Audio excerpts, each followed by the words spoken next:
Today, we're going to be talking about Iran again. And like I said, we have to keep a close eye on this tension that's building up between the US and Iran. And a lot of people are saying, well, it's because Trump, he's a bad man. He wants to start a war before he gets out of office.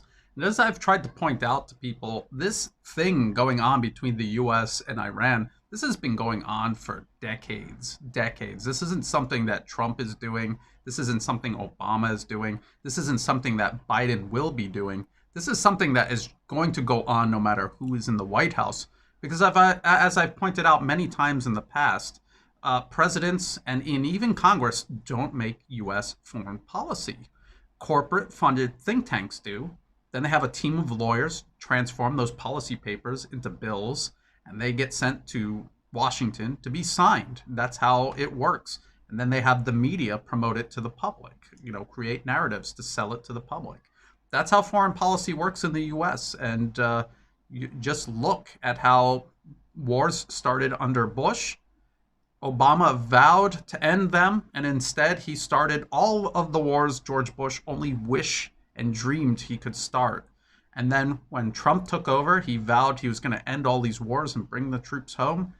He didn't end any of the wars. He was trying to start new wars. He's antagonizing China and Russia. People tried to claim he was some sort of puppet of Russia, but the U.S. was walking away from treaties with Russia, putting additional troops on the borders with Russia, and increasing, naval and aerial patrols all around Russia's peripheries. That was all happening under Trump, and the trade war with China, of course. And so this thing with Iran, as I pointed out, the so-called nuclear treaty, the nuclear deal with Iran, basically, this was something that U.S. policymakers wrote about in 2009 before it was ever proposed or signed by the Obama administration. The whole point of this was to make it look like the US was seeking peace with Iran. They deliberately planned to sabotage it, blame the failure of the deal on Iran so that they could pursue more aggressive pressure on Iran. And that's exactly what happened. As soon as Trump came into office, the deal was scrapped, Iran was blamed, more aggressive pressure was placed on Iran. So what we're watching right now, this tension growing between the US and Iran under Trump, is a pretext to lock in the Biden policy so that he can't go back to the Iran deal. He actually has no intention of doing it. He knew when he was helping propose it, when it was signed, he knew that it was a ruse. It was to make it look like the US was seeking peace, when in fact they were plotting more escalation the whole time, the entire time. And so this is an article from RT.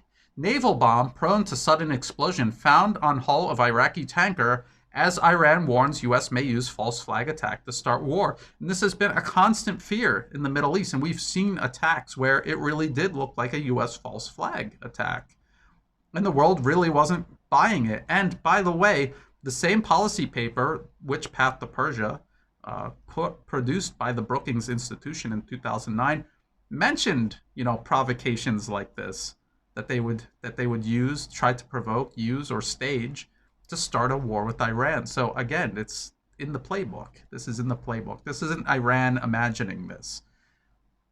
And we see that it was a mine attached to the hull. So it wasn't like it ran into a mine that was just floating around. Somebody deliberately attached this to the hull. And they talk about other sources, and some of these are very dubious sources. These are Western private intelligence companies. I just don't know how you would ever trust any of these sort of private intelligence. It sounds like a private military contractor. And here they have a picture of what looks like a limpet mine, which is basically a magnetic mine that somebody will attach to the hull of a ship.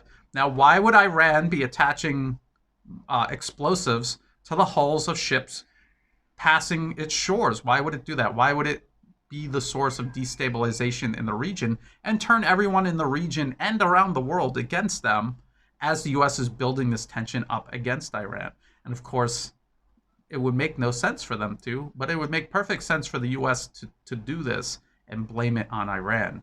And again, and I'm going to put the link in the video description below for Which Path to Persia, just in case you haven't read it yet, or to a link to one of my articles where I quote directly from it. This is what they said they would do to start war with Iran. This is exactly what they said they would do.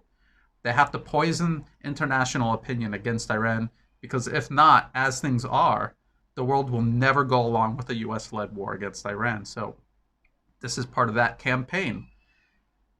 And of course, Iran is openly saying we're not doing this. We have nothing to gain by doing this, and we're warning you that between these mines that are turning up on the hulls of ships that people are attaching to these ships, between this and other possible staged events, the U.S. is doing this, not us. They're trying to start a war. We don't want war. This is what Iran is saying, and so we have to just keep our fingers crossed that it just stays like this. This is another episode, like we've seen many times in the past, where the U.S. is pushing towards this direction but never quite reaches it. And so that the disruption and the chaos and the potential for war, we can sneak past it again. We can just hope, but keep a close eye on this. And of course, I will be. And there will be more articles like this in the future. And I will be covering them until this blows over, at least.